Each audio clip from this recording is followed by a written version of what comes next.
Welcome. I'm E.G. Marshall. Nothing has concerned mankind longer or more consistently than the future. Before we could write, perhaps even before we could talk, we scanned the skies for signs of sun or rain, made sacrifices to ensure the success of undertakings. Always the inner eye gazed in fear and trepidation on what John Milton called the never-ending flight of future days. Always we have asked of no one in particular or of anyone, what will happen?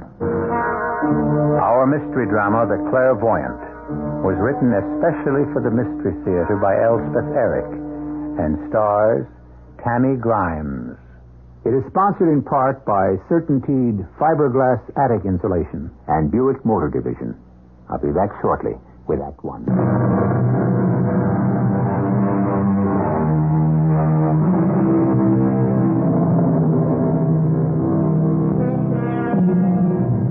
In Roman times, it was the oracle who read the future in the entrails of sacrificial animals.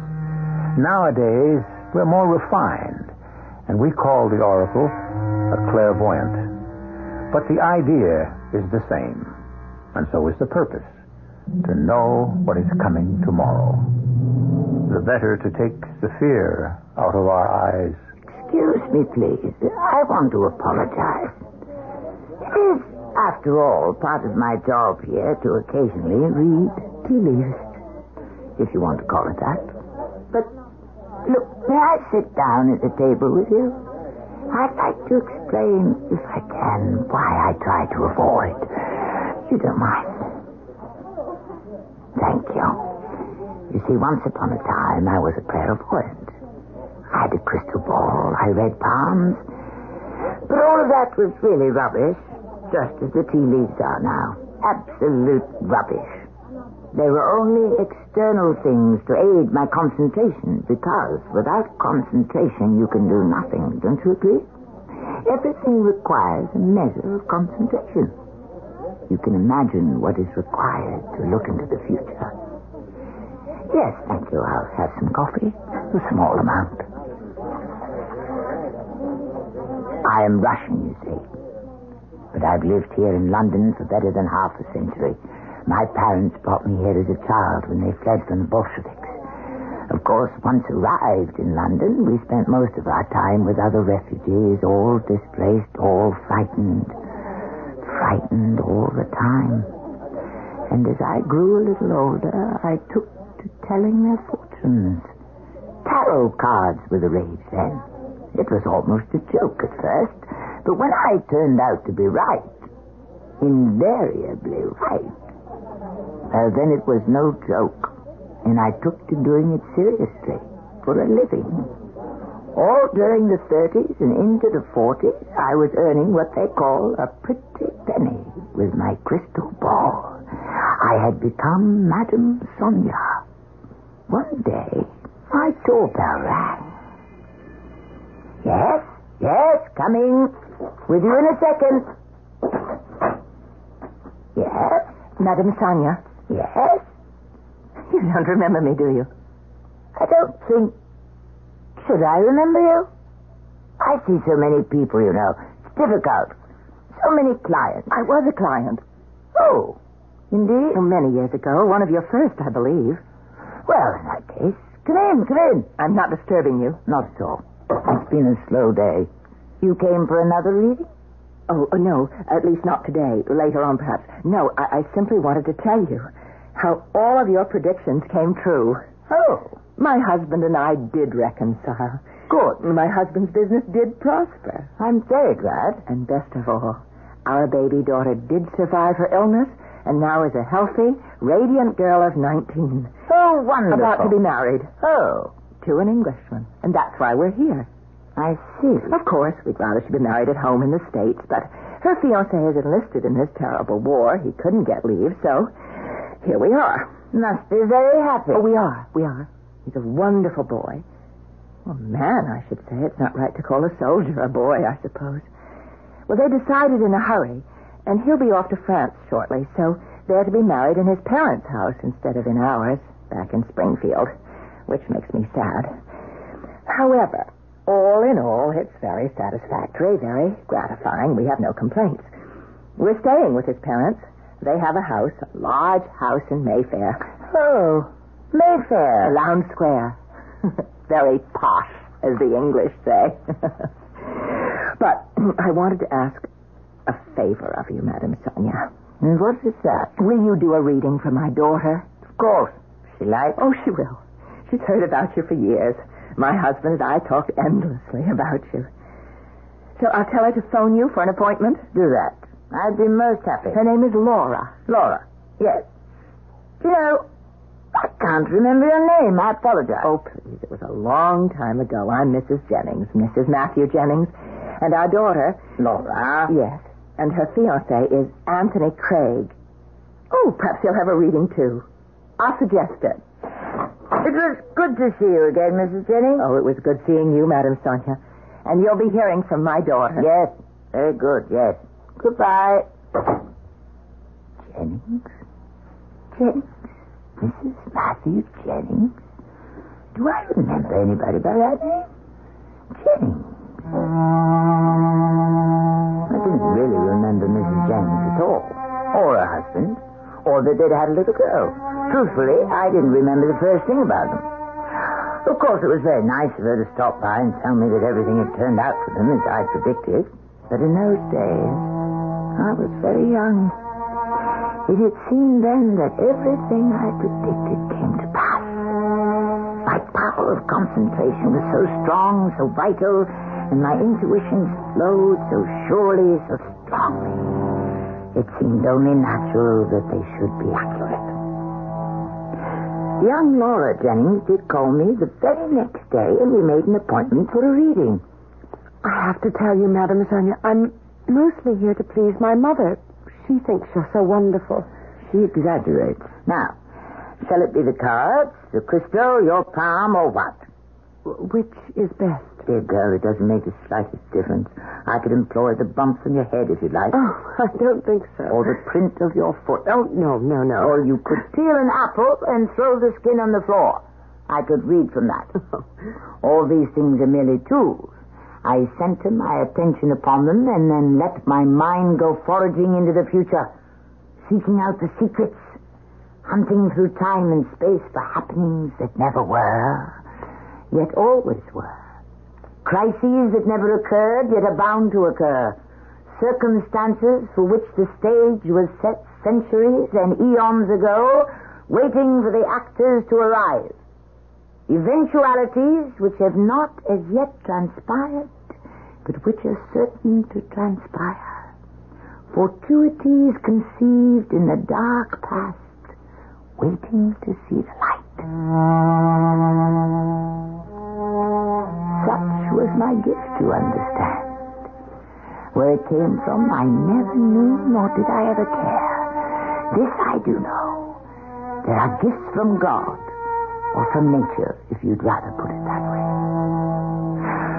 Well, to get on with my story. I went into a deep trance.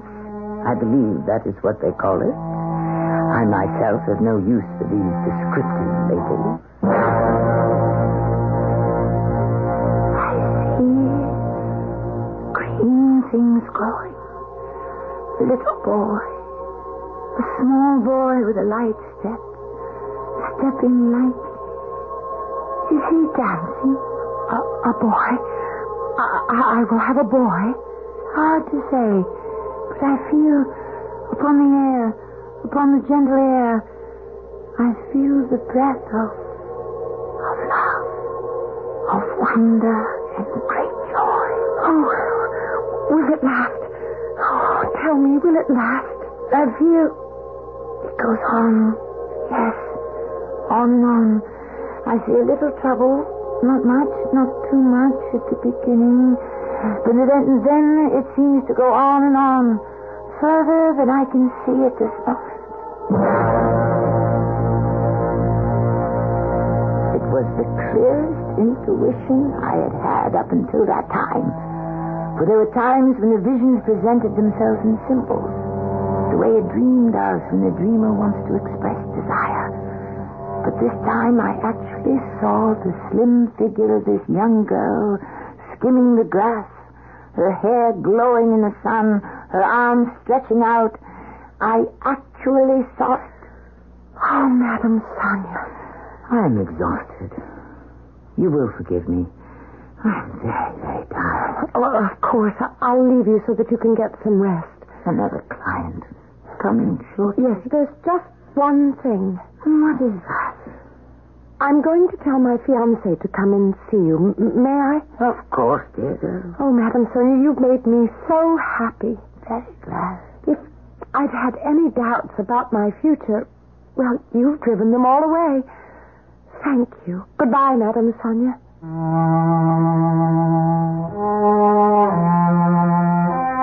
Such a lovely girl, this Laura Jennings. Such a bright future awaiting her. Though every reading was an effort in the extreme, penetrating the veil is never an easy task. My recovery from this one was rapid, and I was soon able to enjoy thinking back on it. A few days later, the telephone rang, and I was not surprised to discover who was calling. Madam Sonia? Yes? This is Anthony Craig, Laura Jennings' fiancé. Oh, yes, Mr. Craig. Laura has this notion that I should have a thingamajig, what do you call it? A reading? Yes, that's it. But I have to tell you, Madam Sonia, I don't much believe in that sort of thing. Many persons don't, Mr. Craig. I've always considered it the most arrant rot. However, Laura can be very insistent and very persuasive, so if you could manage it tomorrow... 9 o'clock. He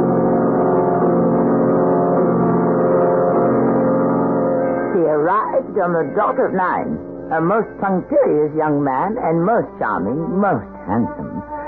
We went into the small room I reserved for my readings. I placed my crystal ball on a little round table. Anthony Craig sat opposite me, and I invited, by the force of my concentration, the trance state. It hurt.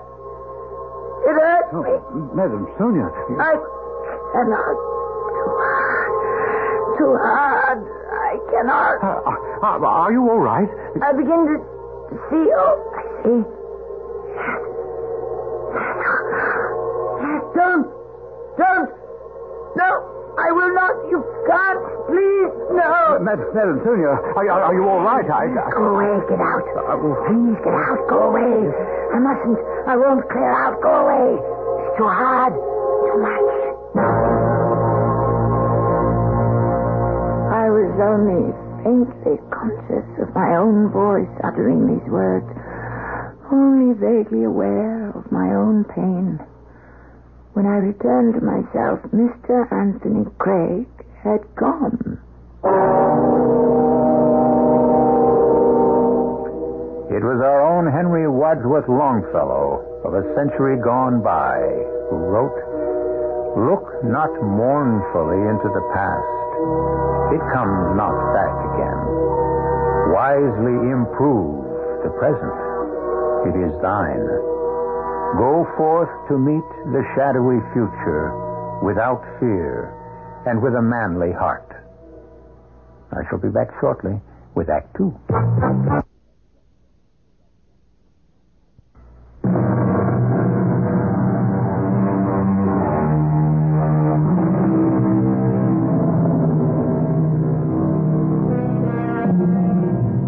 As our first act ended, Madame Sonia, clairvoyant, had peered into her crystal ball to ascertain what the young Englishman Anthony Craig might expect from the future. Whatever she saw, or thought she saw, or might have seen, was so disturbing to her sensibilities that she became unable to continue the reading. With cries of, "No, no," and "I can't," she recoiled from whatever it was she saw and entreated the young man to leave. When I returned to myself, Mr. Anthony Craig had gone. So shaken was I by my encounter that I canceled all my sessions for the next few days in order to recuperate. I did not even answer my telephone when it rang. But on the 4th day, this is Madame Sonia. Madame Sonia, I've been indisposed. Who is this, please? This is Laura Jennings. I've been trying to reach you. What is it, Laura? I must see you. I'm not feeling well, Laura. I'm not giving any readings at present. I must see you. It's terribly, terribly important. Laura, in my present state, I don't quite trust myself. Oh, Madam Sonia, please, as a friend. Very well. Come round this afternoon, 4 o'clock. 4 o'clock. Oh, thank you. I'll be there. And thank you again.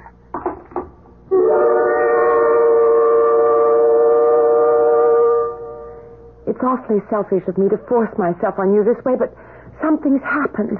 Come into the parlor and sit down. You said that you haven't been well. You haven't been giving any readings. That is true. I didn't really come for a reading. I came for advice. Oh, I'm not in the profession of giving advice. I always hesitate a long time, provided I am asked. But I can't go to my parents. They wouldn't understand. Why don't you compose yourself and tell me what's bothering you? Well, you know I told you we're staying with the Craigs at their house on Lowndes Square. So you said. It's very near Green Park, and every morning I've been taking their dog for a run. I like the idea of doing them small favors like that. They've been so kind to me. You are about to become their daughter-in-law. Well, yes. And that's what I've come to ask your advice about. You see, I've met someone. A man. A new someone? A new man? It was pure accident. I always walk the dog through Kensington Gardens, and I sat down for a little while near the statue of Peter Pan. You know the one? Yes, I know the one. Every day that I went there, a young man was sitting on a bench nearby, reading the newspaper. I always noticed him, but I never paid any attention to him until a few days ago.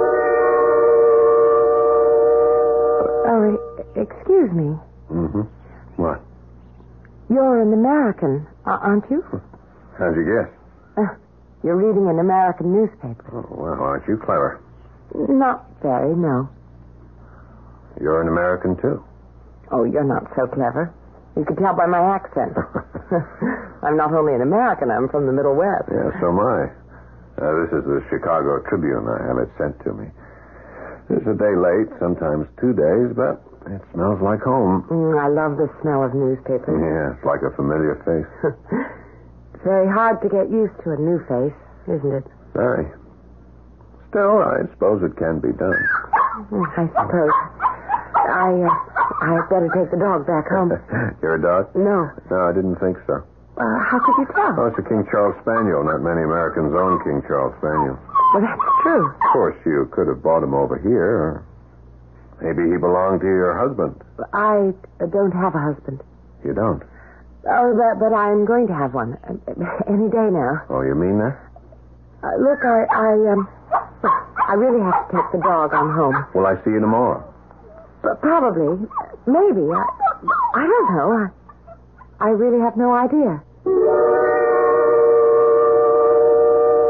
I didn't plan to go back, Madam Sonia.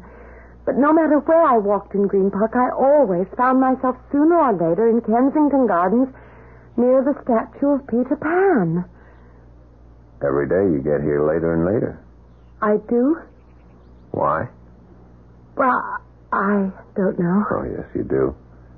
You're trying not to come here. Aren't you? Well, aren't you? Tell the truth. Aren't you? Yes. Why? I don't know. Oh, you do know, but you don't want to say it. You love me. No. You love me and I love you. That's the truth. It can't be. It is. I won't believe it. You have to believe the truth. That's the whole point of being the truth. Once you see it, you have to believe it.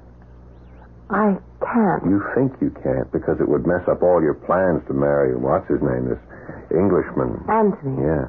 Now, you don't actually have to marry him, do you? Everybody expects me to. Everybody expects you to. Now, is that a reason? Does everybody expect you to marry Anthony when you're in love with John? Is that your name, John? Mm-hmm. Mine's Laura. Okay. Laura. Now that we've introduced ourselves, when are we going to get married?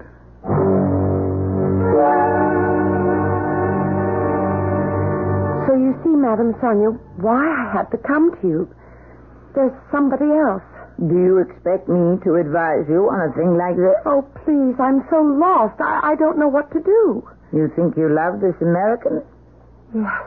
You no longer love Anthony Craig? Well, I don't know. Dear girl, what can I say? Except that you must follow your instincts in this matter. Go where your heart leads you. What more can I tell you? Nothing more. I'm sorry. Madame Sonia, do one other thing for me. Try to read my future again for me. Dear child, that's been done. But things have changed since then. Nothing's the same. I'm not the same. Oh, please. Please. She was so distressed, so appealing in her distress. I had become fond of the girl and had sympathy for her predicament. So weary as I was, shaken as was my faith in myself, once again I placed the crystal ball on the small round table, seated myself opposite to Laura, and invited the transect. Everything was the same as it had been before. I saw green things growing, spring melting into summer, a little boy dancing, love filling the soft air. All is before. And that is what I see in your future. Then it hasn't changed. I have told you what I saw. Oh, Madame Sonia, thank you. Thank you so much. And I do hope I haven't tired you. It was a pleasant reading, not like some I have endured. Well, you must get some rest now. Yes, rest. All sessions are fatiguing. I'll leave you then. Oh, thank you. Thank you so much. To tell you the truth, I had had quite enough of the Jennings family, and likewise the Craigs. I wished them well, and I wished that I might never have to see any of them again. When Laura left, I retired to my private chambers and was about to run a hot bath when my door chime sounded. I groaned in protest. Was I to have no peace at all? No chance to restore my strength, renew my psychic powers? Whoever was at that door did not mean to go away. I went to the door. Madam Sonia? Yes. I am Horatio Craig. You said Craig? Anthony's father. May I, come in? Why, yes, I suppose you may. I can't spare much time, I'm afraid. Please come into the parlor. I came to see you about my son. Oh, do sit down. He's been behaving rather oddly of late. Oh? In what way? Well, he seems abstracted, remote, as though his thoughts were far away. For a young man about to be married, he is singularly distracted and, not altogether in possession of himself. Mr. Craig, what has all this to do with me? Anthony has been this way, locked within himself, as it were, since the day of his appointment here with you. Oh? Now, what could you have said to him to have effected such a transformation? I said very little. Yes, but what? I think you had best ask the young man what I said. I choose to ask you. And I refuse. No, you Mr. Craig, there are ethics in my profession as well as in any other. The doctor, the analyst, the lawyer, the priest. All these protect what is revealed to them in private. So it is with the medium. Whatever transpires in that little room back there at that small round table, it remains privileged information. No one is privy to it except my clients and myself. Do I make myself understood? Oh, you won't change your mind? No. I'm quite willing to pay. This has nothing to do with money. Oh, you could use some money, it seems to me, the way you live here. I earn enough by my readings to support myself.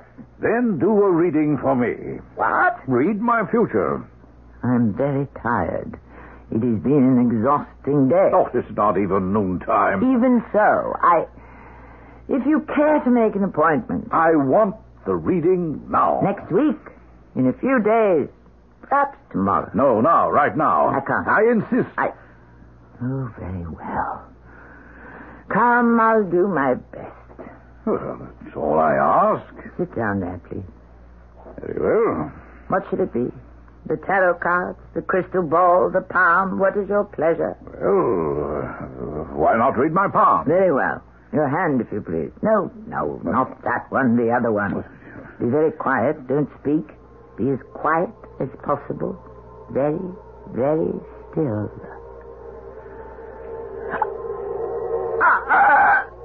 No, I cannot. I cannot look. I will not look. Torture. It is torture. It's not right. Not fair. No one can ask me. No one can make me. Madam Sonia. Pain. The awful pain. The unbearable pain. I'm lost. I am falling and I shall be lost. I am falling from off the earth and there is no one to save me. Dust clogs my throat. Darkness puts out my eyes. Oh, pain and more pain and the horror and the awfulness.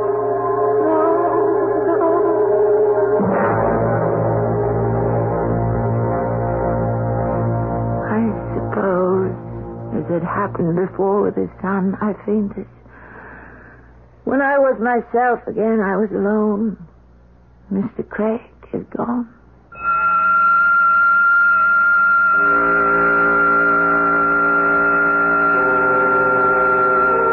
What horrors lie ahead for us?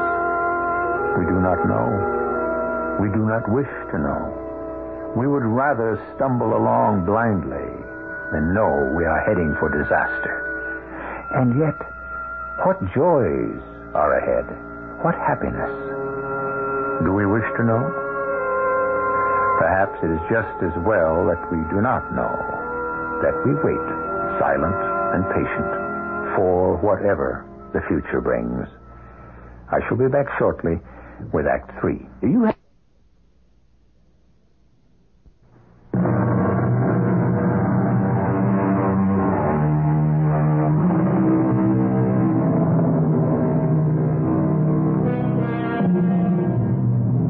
At the close of our last act, Madame Sonia had emerged from her trance to find herself alone.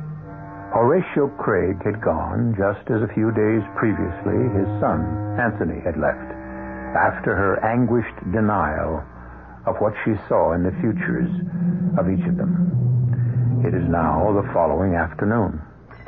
Oh, no. Leave me alone, whoever you are. Leave me in peace. Oh, very well, very well.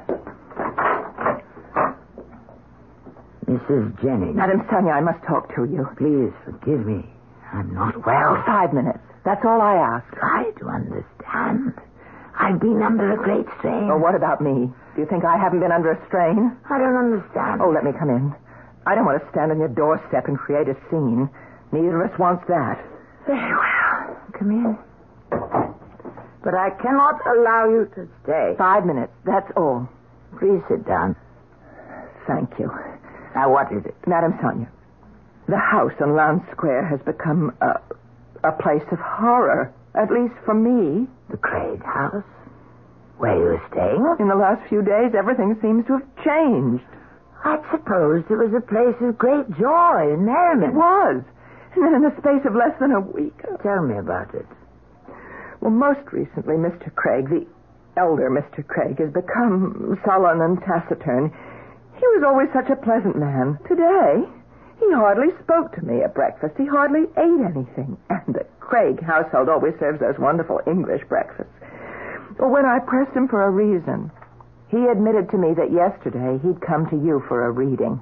Is that so? That, is so. Yes. But what on earth did you tell him? I cannot repeat it. You must. I am not even certain myself what I said to Oh, him. that's impossible. You must know what you said. In a trance state, I do not always hear myself. You remember nothing? Not with any clarity. Well, what about young Anthony Craig? He came to you for a reading, too. He told me so. Yes, a few days back. And he's changed. He's so distant, inaccessible, even cold and frigid. The English often give that impression. Oh, I know that. Believe me, I know that, and I'm quite prepared for it.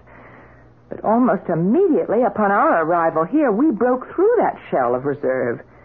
We've become great friends, and I so look forward to having young Anthony for a son-in-law. Now, these last days, ever since he came to you, everything has changed. Oh, Madam Sonia, I beg you, please tell me what happened here. Mrs. Jennings, I cannot. Well, you must. The world seems to be crumbling about me, and I don't understand anything anymore. Even Laura. What about Laura? Well, she's changed, too. I'm sure that wasn't caused by her coming to you. You gave her such a wonderful reading. But she told us about it. The green grass, the sunshine, that her first child would be a boy. I said that? Well, indeed you did. Don't you remember? Mrs. Jennings, there is something I should tell you about Laura. Laura and myself. Oh, Laura told us about the reading. I told you she had. She came to me another time, not for a reading. Laura is in love. Well, of course. We all know that. And Anthony? It is not Anthony she's in love with. Not Anthony. Whatever you're talking about, what other man could she be in love with? A man named John. Laura doesn't know anyone named John. He's an American. Oh, where did she meet him? In Green Park, Kensington Gardens, near the Peter Pan statue. Well, how? While walking the dog. I simply can't believe it. It was love at first sight, on her part and on his. He's asked her to marry him. He's waiting for an answer. Oh, that's incredible. Love is always incredible, don't you think? Well, what's to be done? Whatever is to be done. Hush, Mrs. Jennings, listen. Air raid. Oh, it's a warning. Well, I must go. No, stay here. We'll go down in the cellar. Oh, I can't stay here. I must go home. My daughter and my husband will be expecting me. Mrs. Jennings, don't go. Stay here. I can't. Please, I beg you. I'd best get back into the house, Mum. That woman, she lives in Mayfair, Lowndes Square. Yeah, I'll have to ask you to go inside, Mum. Will she get home? Oh, it's possible, Mum. Now, will you kindly go back into the house? They bombed us for an hour. It was the first London bombing of the war. I crouched in my cellar while death and destruction showered down. In the dark, in the damp, I listened to the discordant music of man's hatred of man.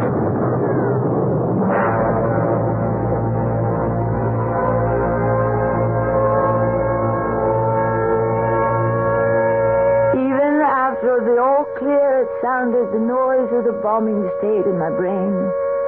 There was something familiar about it. Yet I had never heard a bomb drop before. Or had I? I threw on a coat and went out. Without thinking, I walked. Then I ran in the direction of Lowndes Square. When I reached it, I could hardly believe what I saw. Half a dozen houses had been completely demolished. Only the shells of chimneys still stood. Had one of these houses belonged to the Craigs? Had it sheltered them? And the Jennings family, too? Then I heard something. Tommy, hush up. Come along now. Come along with you. I turned sharply and saw a woman in a house dress leading a dog on a leash. Come along now, my friend. Come with me. I beg your pardon. Yes, Mum. Do you live around here? I live in Bayswater, but I work in Lowndes Square. Did you by any chance know a family named Craig? Oh, Lord love us, I knew them. Which is their house? That one. That was their house. For heaven. Bombed out, complete. Terrible thing. Did you know the Craig family well? I worked for them time to time.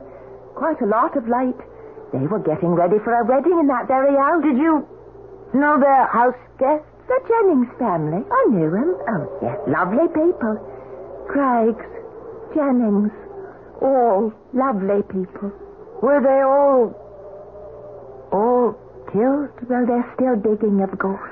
But it looks like all of them was killed, except maybe the girl. What about her? Well, she used to walk the Craig's dog for them, morning and afternoon. This dog, right here. A King Charles Spaniel. She told me. Well, this afternoon, for some reason, she started off with the dog as per usual. And then she saw me out in front of number 17 where I was doing some polishing. and she asked me would I be kind enough to keep the dog for her, as she had an appointment. What sort of appointment did she say? Well, it wasn't for the wedding. Nothing to do with that, because she said she was going to the park, Green Park. She said generally she took the dog with her, but she said this time it's different, and she'd like to go alone. So I said I'd be happy to keep the dog for her, and she ran off.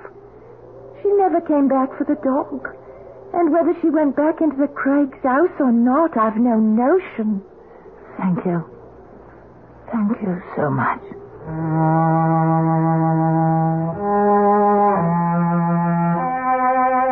I went to the police a few days later, when the digging was finished.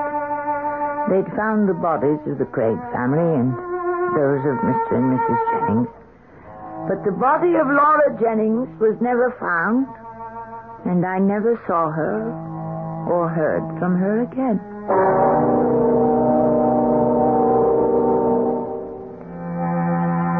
I lived through many bombings after that, through the whole siege of London. I came to know in actuality the dust and the dark and the horror, the screams of the injured, the weeping of the bereaved. All these things had come to me in deep trance as I tried to peer into the futures of the two Craig men. All had come true for them, even as I had seen it. As for young Laura, I do not know. One can only pray that she reached Green Park, met her young American friend, and that together they lived through the bombings, or somehow escaped to the States.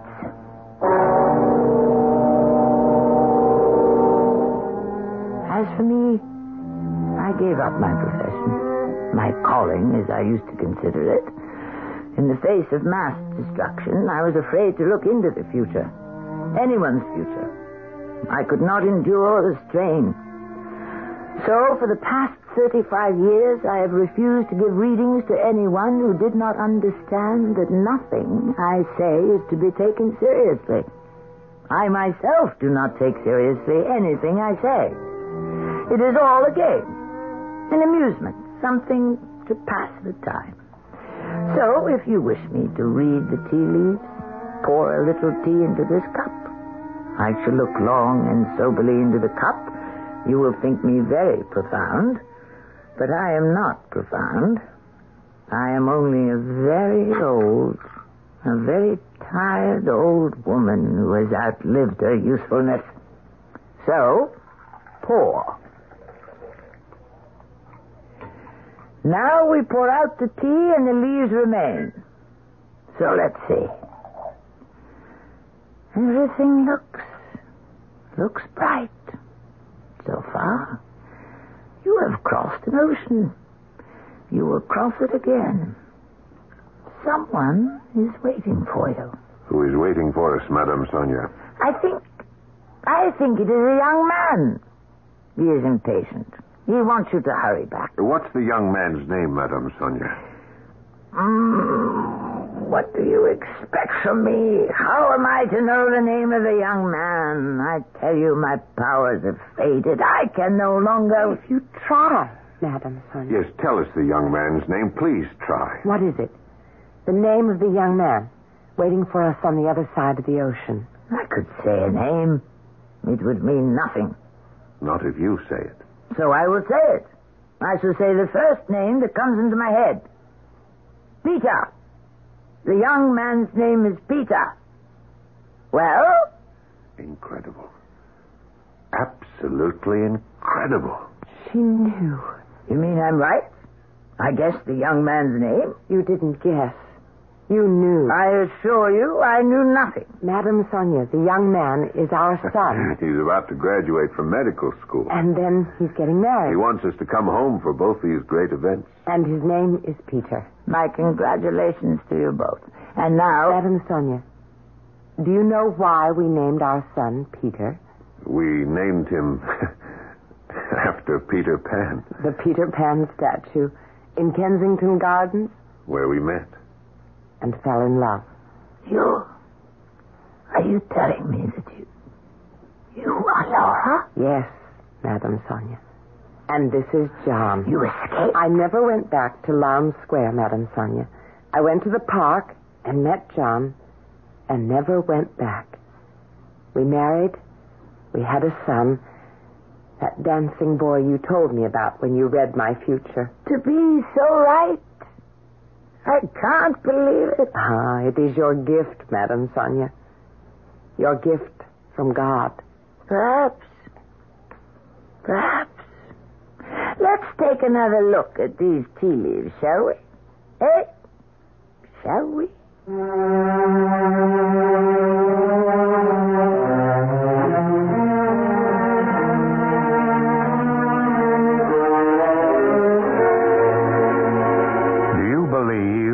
That there are persons who can project their imaginations so forcefully into the future as to detect what lies ahead? I have my own opinion, of course, but I shall not share it with you.